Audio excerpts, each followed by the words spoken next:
What's up, everyone? It's Annabelle with That Good Shit, and today I am here with IDK. IDK. How you feeling Yes. today?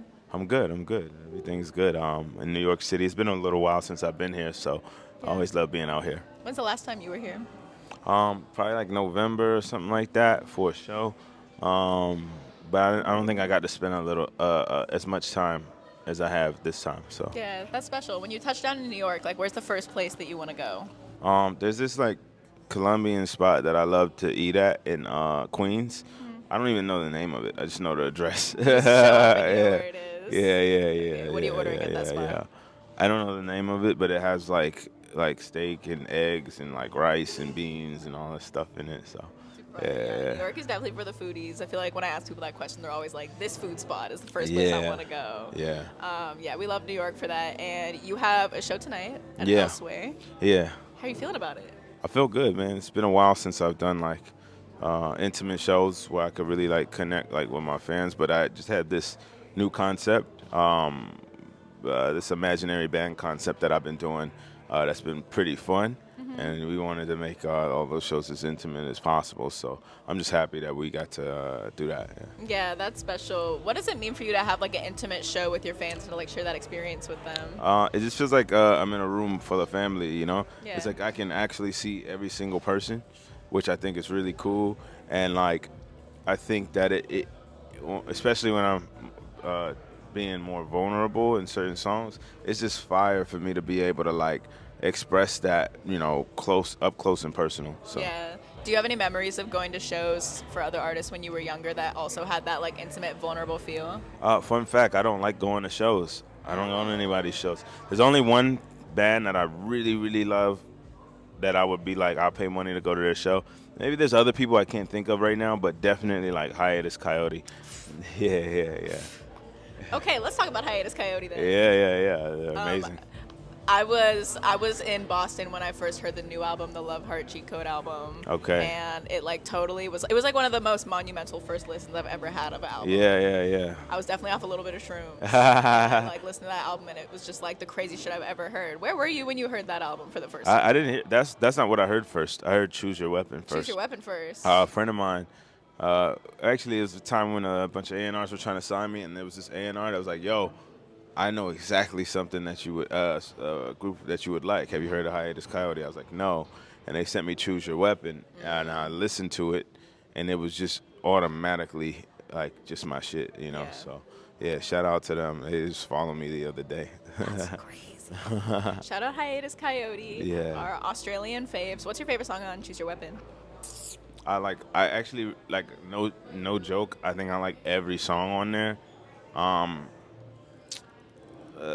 fuck man, they're all good. Molasses, Peter, Shaolin Mother Funk, I think it's called. Yeah, Yeah, that one's pretty sick. dude. That was what got me. I was like, whoa, what's happening? You know? I guess I'd love to just talk about like the progression of your sound, like where it's been and where it's going. I've been listening to you for a really long time. I think like the first time I heard you was like that IDK and Friends album, and you had the track with Rico Nasty on Oh there. yeah, yeah, yeah. And so like I remember discovering that track, and I've been listening to you ever since. And watching your sound evolve has been really beautiful. Like each project, you come out with kind of like a different perspective on who IDK is and like what he's capable of. You've had like the really hard rap albums, you had the K Tronada album, Yeah. and now you have this newer album that really leads into like a jazzy sound that I'm Yeah. really enjoying. Yeah. Tell me about this kind of new era of your sound and how you really got into that pocket. Well, I think right now it's just a lot of a lot for me. Right, this literal moment is a lot of rap. You know, like I was really inspired by Pusha T and kind of what he's been doing and throughout the years, and I was like, man, I want to rap as good as that one day. You know what I mean? So I just started getting inspired by that, and then I started realizing like I used to run from like one time on Spotify they put me on like alternative rap like the cover, and I was so mad because I'm like, what do you mean alternative rap, right? Yeah. Because I think like as a black artist, a lot of us, at least at that time especially, felt like when you called us alternative, you were saying that our music wasn't black enough. So a lot of people didn't like that term.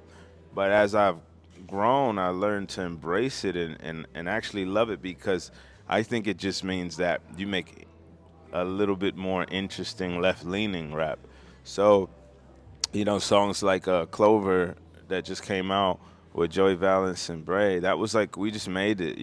I wasn't thinking about any genres or anything. I just loved the beat and I loved what we made. And we ended up putting it out.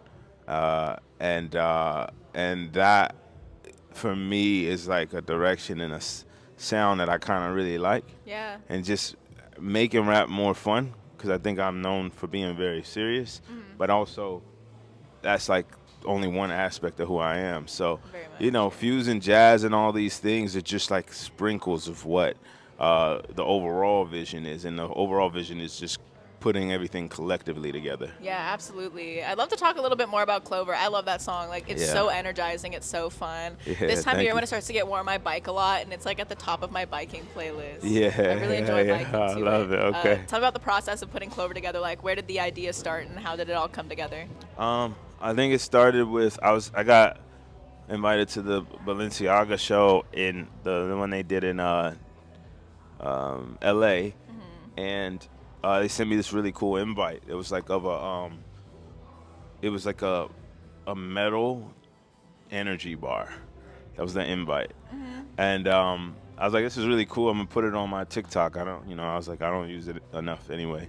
So I made a TikTok, and the first song that it suggested was, I think it was "Hooligans" by Joey Valence and Brae, and I literally was like, who the fuck is this? And I used the song, and I was like, I had to find these people or person or whoever, and I went and saw Joey's Instagram, and then I started to dive into the music more, and I reached out to him, and then we got cool.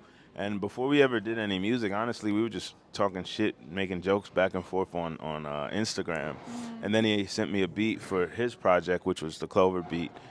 I liked it, got on it. They ended up not using it, and then a friend of mine, A-Side, was like, yo, that song you played me the other day, like, what's up with that? And I played it, and he's like, yo, that's a crazy song. You should put that out. So then I took the chorus, changed it, because I loved the idea of, like, what gorillas are and kind of how they would take, like, a hip-hop beat like that and then just take it somewhere else. And they'd freak it. Yeah, Absolutely, and I just, like, it was like, it takes some getting used to, but, even when I made it, but it's kind of just, like, so cool to just be bold. And I put that on there. And I sent it back to the guys. They were like, yo, the melody part is crazy. Like, I wouldn't have thought to do that. And then that's kind of like how we decided, like, yo, we should put this out. So, Yeah. It's a really great song. I think it's one of my favorite songs from you. Oh, It's like, thank you. You really captured a special moment with that one. Thank I was you. going on your Twitter, and let me know if I'm wrong, but I was on your Twitter recently, and you said like someone else sent in a verse for Clover. Yeah. What's up with that? Well, he said he wrote it. It's Peggy, JPEG Mafia. He said he wrote it, and I hit up another person as well that's supposed to send something too. So I'll keep the other one a secret a little bit, but I'm waiting on Peggy to give me that verse. Peggy, let us know. That would be a really fun addition to the song. Yeah, it's just fun, man. Like, that's it, man. I think rap is just extremely serious, and it's okay to be serious, but we just having fun right now. Yeah, definitely. I think that Clover's a great example, but just in general, throughout your discography, you have so many really beautiful collaborations. You do a great job of like pulling an artist into your world and like creating a unique sound together. For all the artists watching this interview, what would be like one of IDK's tips for a fruitful collaboration? I think originality. I think like if you make a song and the beat sounds like, I just say like let's just say it sounds like a Kendrick Lamar beat or a Baby Keem beat, I wouldn't put Baby Keem on the song. I would put JPEG Mafia on the song, or like somebody completely different, because I think that balances out the originality. And I think a lot of people hear a beat or a song that sounds like who should be on there, and then they think they should put that person on there, but then you end up making it that person's song. Right. So I think that's like the most important thing in my opinion. Yeah, make like unexpected choices and like see what happens. Yeah, exactly. I love that. Never let them know your next move. Yeah. I think that's a really great approach. Something else I'd love to talk about is you recently just hit the milestone of 1 billion streams. Yeah. That's like really, 1 billion is a lot. Yeah, I was just talking about that shit, like, yo, there's no world where a billion isn't a lot. Like a billion paper clips is fucking crazy. A billion pieces of paper is crazy. A billion people, billion mice. It's like 1,000 millions. It's Yeah, it's fucking like crazy. it's ridiculous. And when I first made the announcement, when I was putting, I was just like, yo, it's something cool. My fans, you know, that have been on a journey. Anyone who's ever listened to me, uh, this is a great thing for us. I didn't realize like it actually traveled pretty far, and a lot of people were like, "Yo, that's crazy." I don't know if it's because they didn't expect it of me, or this a billion is just a fucking lot. Hopefully, it's the latter. I think like a lot of artists identify with you in so many parts of your journey with just like how far you've come, how consistent you've been, how much you've had to grind to get to where you are. And I think a lot of people saw that and were like, "Oh my God, this is actually like possible." Yeah, You know? yeah, I think that also everyone in the industry kind of knows like how hard it is to do what I do because, I run my own ship, you know what I mean, Yeah. and a lot of people admire and respect that, at least from the conversations I've had with other people. So Yeah, no, it's like the whole way you've done it your own way. You've like really led with your own creativity, your own voice, and so it's cool to see, like it's cool to accomplish something like that. But it's even cooler to accomplish it knowing you've done it on your own terms and in your own way. yeah, that's why I don't really love when some artists shit on other artists, especially for things like, you know, some people think like, oh, I make my own thing. I'm in my own world. I'm better than this artist. But yo, I think the reality is everybody has a different path, right? And everyone can meet at the top and sometimes pass people. I realize like, man, you know how many times, how many eras of rap music where I saw the guy at the top, and then I messed with that person, or I thought they were cool, and then they kind of weren't the coolest. And then I like look back now and I'm like, damn, like I wonder what happened to that person. And or they reach out to me to do things. It's really like crazy. That happens like all the time. Yeah. So that's why I say never good to shit on nobody, because the reality is everyone has the ability to make better music if they know that they want to make better music. Everyone has the ability to blow up and surpass you if they're willing to put in the work. So you can't talk shit about people like trying to do that. You know, Definitely. if I don't like something, I don't like something. That's different. But like somebody's path and somebody's journey, like it's like something that a lot of people seem to think, oh yeah, I'm too cool to be acknowledge this or not acknowledge this, and then you always end up seeing what happens at the end. So Yeah, and just like it's inevitable with the passing of time, like no one's ever gonna be like a top dog forever, you know, like at some yeah. point everyone is gonna be surpassed and time is gonna keep going on. And I think like when you actually are able to like remain humble in that, it's like much more beneficial to you than like shitting on everyone else who's trying to come up because you think you're Yeah. too cool, because one day like they're gonna be running the ship. Yeah, it's crazy, dude. I see it way too much. So like I think like there's a couple artists that I just know that I can't wait to sit down and have a conversation with them, because their careers may have been a little bit easier in terms of steady success, whereas I know mine is always like ups and downs. It's like I go up and then I go down, but when I'm down, I realize, okay, what can I do more? Oh, it's because I'm bullshitting here, and then I switch the game plan up, and then it goes back up, and then eventually it goes down. It's just constantly like this, and it always ends up higher than it ever was, and that's the most important part of it. So knowing that that's the journey lets me know, like, yo, man, stop talking shit, man. Nobody need to talk shit. Like, Yeah, you no never one know. needs to talk shit. Just like focus on what you going on, support the people you love, and like you can leave it at that. Yeah, you can talk shit in the studio though. We all do that. Yeah, the studio's But a safe but space. just like in public and shit, like yo, if you don't know nobody, like just chill. Yeah, no, and people really forget that if you say something on the internet, it's out there forever. So Right. just keep that in mind. Right. But studio's cool. Talk shit in the Studio's studio. cool. What was I about to ask you off that question? Oh, I'd love to know if throughout your career, have you had any mentors who've been really important to you? Yeah, a lot. More recently now, like No ID is like big, in helping me kind of get through things and figure out things.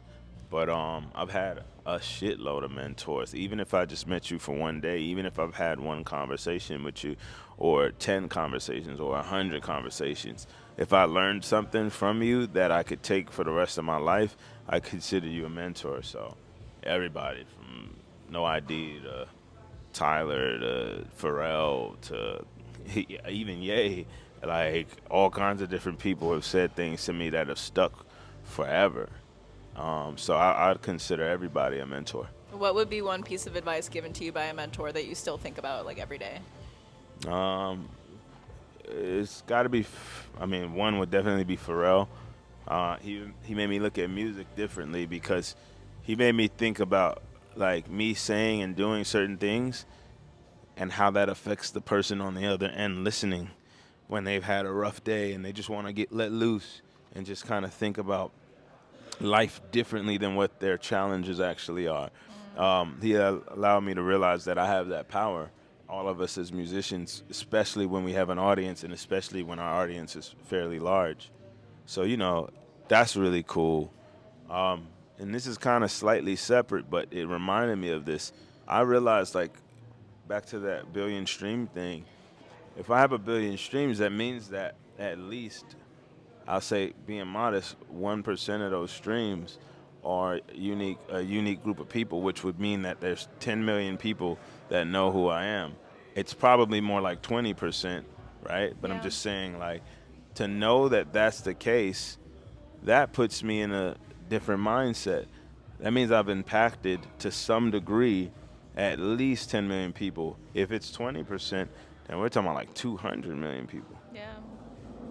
And to think about that and realize that is like, man, anybody who makes any kind of accomplishment, you always have to have gratitude for what you do because I know some people have a billion streams on one song. That's why at first when I posted, I was like, it's cool, but I mean, people get a billion streams, but not really. Like, Yeah. that's not everybody. It's still So like rare. yeah, And especially it is different having like, a billion streams across your catalog, meaning like all these different songs and messages have right, touched people. right. Yeah. That also is very different. So I think I'm very thankful for the ability to create in a way where it impacts people enough to be able to say that. But I'm just saying that to say all of these conversations that I've had over, the course of my time making music, the one that stuck with me probably the most is the one that I realized myself when I looked at that. So that's just for anybody who's out there, like, yo, like, really pay attention to the fact that music impacts people, and when you have people that really respect what you're doing and are willing to come to your shows and show you love and spend their hard-earned money, don't look at it for how little the amount is. Look at it for the fact that people are actually doing that. Even if it was bigger at one time and lower, and then it gets, it could come back, whatever the case may be. Yeah. Even in that case, like it's still there. Gotta have Yeah. like the glasses half full Right. mindset. I think I try to view things in the same way when I'm in like you said it goes like this, which is so Yeah. true. Like if you're in Yeah. any kind of creative career, and when you're in the lows, like it's still just really helpful to remember like I have these things going for me. I have these people showing up for me that care about me. So Yeah. that's really important. You're talking about how music impacts people, and like we all do what we do because music has moved us in some way. Yeah. Sometimes there comes a time in life where you hear a song and it like divides your life into like before and after you heard that song, and it just like shakes your world. Yeah. When's the last time you heard a song that changed your life in that way? I'm gonna be honest. I don't go to shows. I'm like actually not a music head. Yeah. I am very much so a person that listens to music when when it comes to me. I don't search for a lot of things. It's honestly very spiritual for me. Like, and so with that being said, there's a very few amount of songs that made me kind of feel a type of way. But one thing I do love is when I hear something and I can hear somebody's struggle or their pain. And I think I get those every so often where I'm like, oh man, I understand who you are a little bit more. It could be like anyone from NBA YoungBoy to fucking literally anybody, dude. Like, there's so many different examples of that. So, in my mind, to answer the question, the last time I probably can think of that really happening, would have to be through maybe Tyler's last album, where he was just being more vulnerable. That's personally something I wanted to hear more of from him in general, because I know that the persona is very. I know who I am. I know what I want to do. And that can be cool and motivational, but also then intimidating for everyday people to be like, damn, you just know everything about yourself. So that album, I think, was great because it made you realize, nah, he don't got it all the way just yet figured out either. So that was a very human way to connect with people that I respect him for. Jay-Z also had an impact like that with 444. So Yeah. Absolutely, yeah. It's crazy to see someone that we all like largely regard as like a superhero, like someone like a Tyler or a Jay-Z, who's like really yeah, championed by everyone, and they're still being vulnerable about still struggling and reminding yeah, us that like they're also human. yeah. That to me, I respect that. 'Cause it's like, yo, we're human. Like none of us are superheroes, Yeah. no matter what. We all got our shit.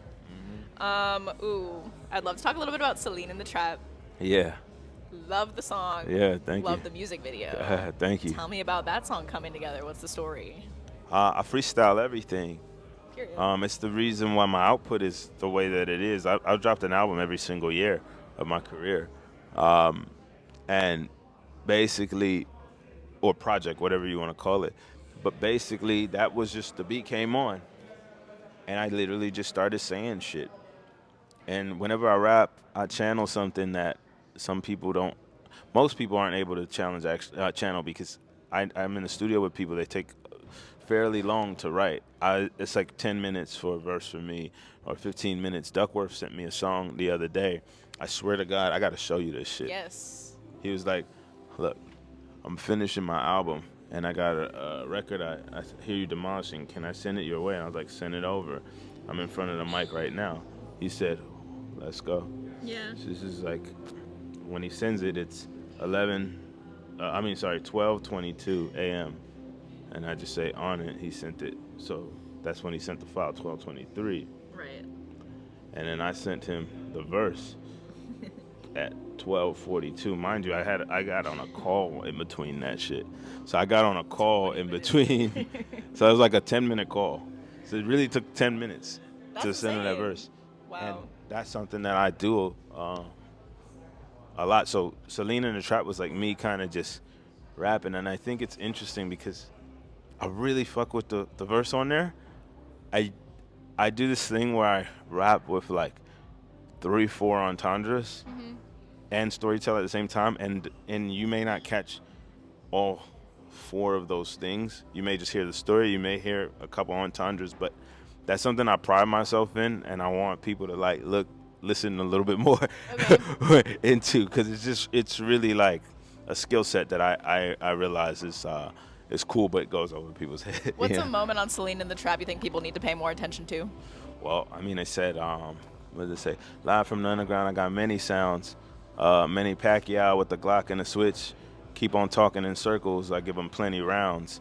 It's like, Glock switch, gun, a lot of bullets, plenty rounds. Manny Pacquiao. I do the kick and the hook, bitch. I'm versatile because I make the beat, Right. but then I might make the hook too. But then the kick and the hook, you know what I mean? Come on. You're listening to what he's saying. But and I think it was another line I said on this, like, what did I say? I do the kick and the hook. I'm finished. What's the style? I can go Dior, Balenciaga, trap my mother's porcelain. That's a fact. Like, what's up now? I turn the tree money to a house.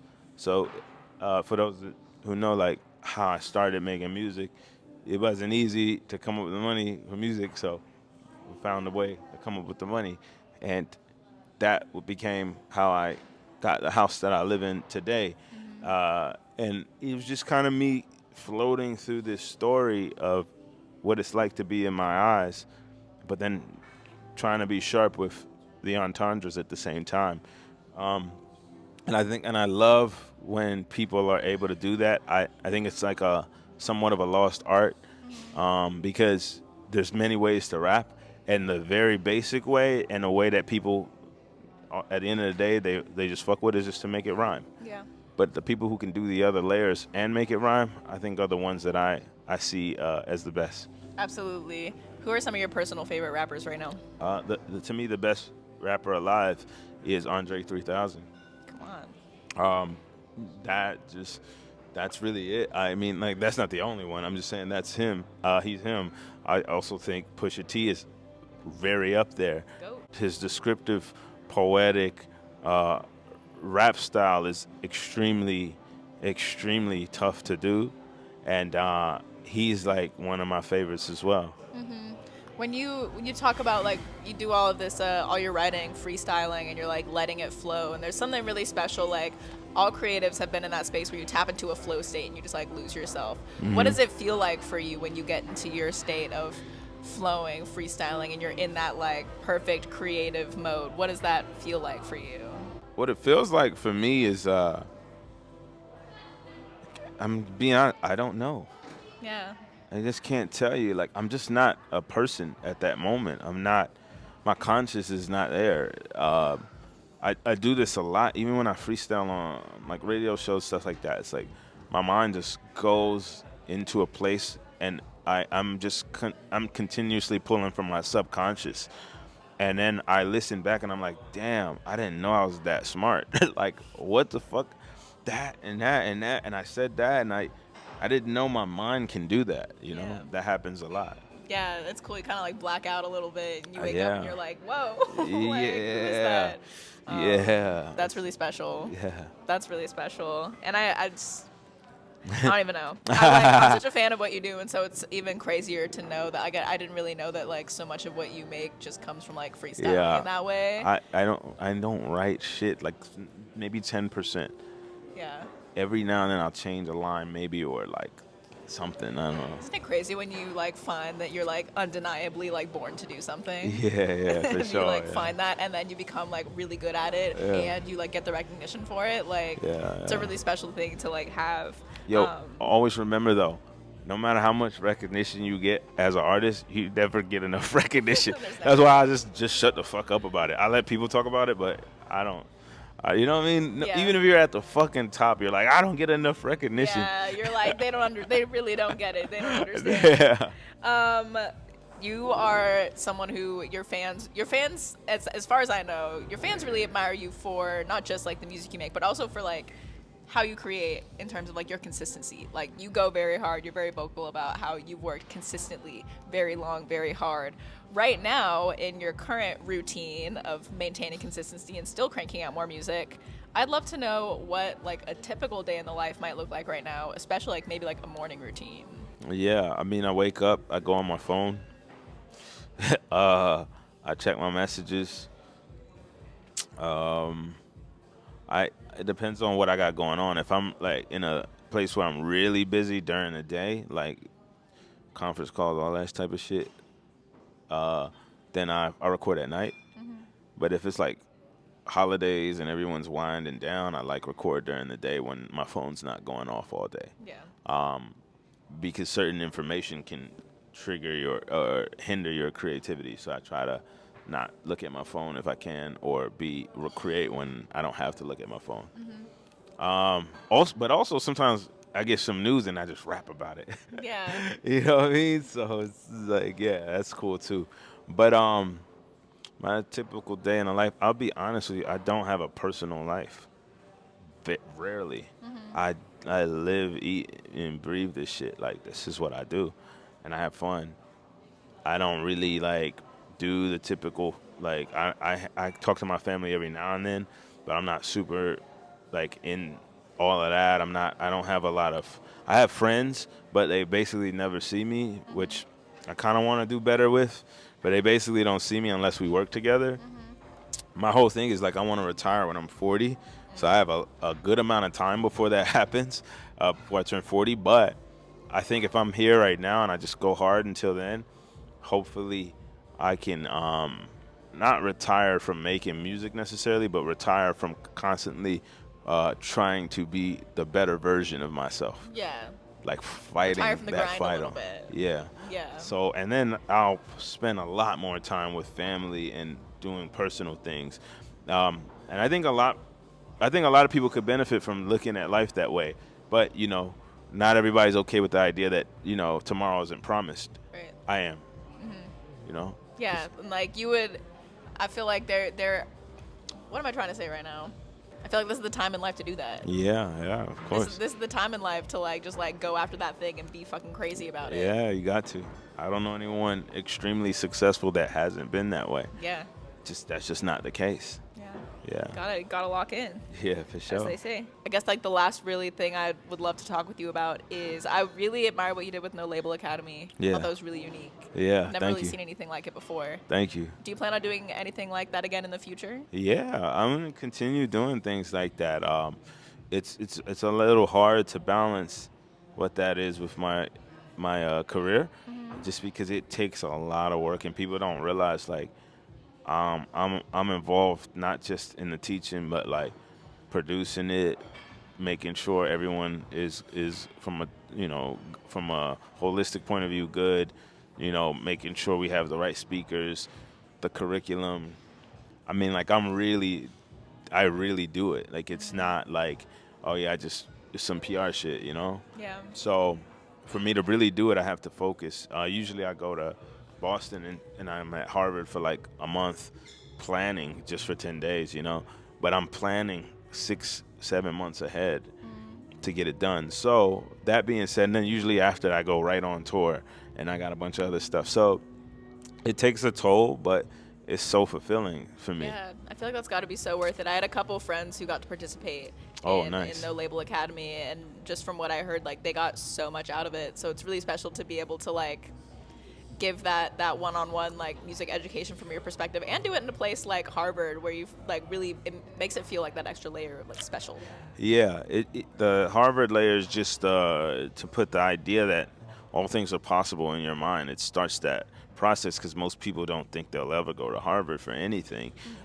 Most people don't apply. Most people don't like even put it in their list of schools, not because they don't want to go there, just because they just don't think it's possible. And I think in order to be successful in this industry, you kind of have to believe things are possible. Like I came from prison. I was from 17 to 20 years old and, got out twice in between, but I was in prison. I became a man in prison. The idea of a job sounded like it was impossible.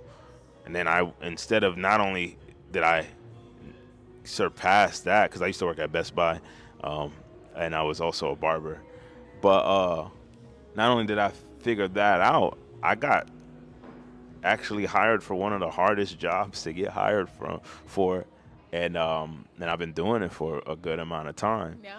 So for me, I already had the mentality. Overall, No Label Academy is teaching people that mentality more than it is any of the other things that are, within that. Definitely. So, yeah. In general, for all our platform is like a lot of like rising smaller artists. Yeah. And again, like you're someone I think a lot of these artists look to as an example. What's like one piece of advice you would give that you may have given to your class at No Label Academy that you would like to share with? Try not to ask for anything if you don't have anything to offer. I don't like to pick up the phone and call people unless I have something to offer as well. And the idea of trading things is very valuable to me because when you don't have all the money in the world, that's all you can do. And I think that a lot of artists can benefit from that. The way I got my first million streams on SoundCloud was when Vine was still a thing. I had a Twitter account with like 30,000 followers, and I was like, "Yo, if you make a Vine and tag me, I'll promote it on my page." And so people, it would be like one by one, like not even a lot of people. Like it was just one person would do it. I would promote that Vine on my page, and then another person would do it. I'll promote it, and before you know it, the song started to accumulate streams, and then it got to the point where I had my first million streams on SoundCloud. It was a song I got called Two Hoes. And that was kind of it was also the beginning of, if you look through my career, the one thing that's always happened every single time was I'd always start my rollout with a song that doesn't sound that deep, and then I'd always lead it into an album that's deep as fuck. Yeah. And that's what goes to what my name is, Ignorantly Delivering Knowledge, IDK. And that was one of the first times that really worked for me. Yeah. So I think like always try to offer something if you ask for something. Like I just don't feel comfortable asking for something without offering something. Yeah. Yeah. Incredibly valuable piece of advice. Yeah.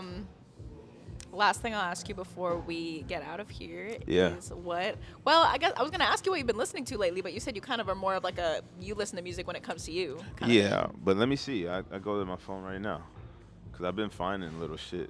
Are you like listening to the radio in the car and stuff instead of playing Nah, your own music? I'll listen to silence before the radio most of the time. Ooh, silence To in the be car. honest, I like 320. You know them? I don't think so. It's so fucking good, man. Okay. It's like I don't know if they're a Haven't. couple or something, but it's really fucking good. It's like it reminds me of like the late '90s like neo soul movement. It's a girl and a guy. I think they're a couple, but I'm not sure. Yeah. So I don't I'll want to spread definitely be- rumors and shit. Yeah. But I'll be listening to that for sure at 320. yeah, this is the chorus. You gotta hear this. Crazy. Wow. That's one of those songs you hear for the first time. You're like, I feel like I've heard this before, even though I haven't. Like, but you haven't. Yeah, I was fucking working on my motorcycle in the garage, and I have a TV. And my algorithm, my YouTube algorithm be killing shit. I be finding all the crazy shit. hard. And I heard it, and then I fucking realized, yo, what the fuck is that? So that's how I find music. Okay. It finds me. Yeah, definitely. Yeah. You got a strong algorithm. A strong algorithm will do a lot for you Yeah, these facts, days. facts. And a bad one to do a lot of bad things for you. Well, IDK, thank Yeah. you so much for your time. Thank you. Again, like I've been listening to you for so many years. When I started my whole journey with like making my own music blog by posting on TikTok, and you were one of the artists I talked about all the fucking time in my Oh, early wow. videos and stuff. I love that shit. That's so cool. Yeah, I feel like you've unintentionally you've played a big role into like what I built for myself as well. Yeah. And I'm very inspired by you. Thank so you.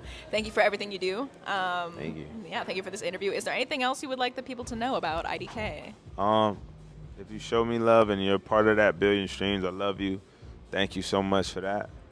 I hope that we continue to grow and continue to tell the story. Believe it or not, it's just the beginning. Oh my God. Damn right. Cool. Thank you so much. All right, for sure. Yeah.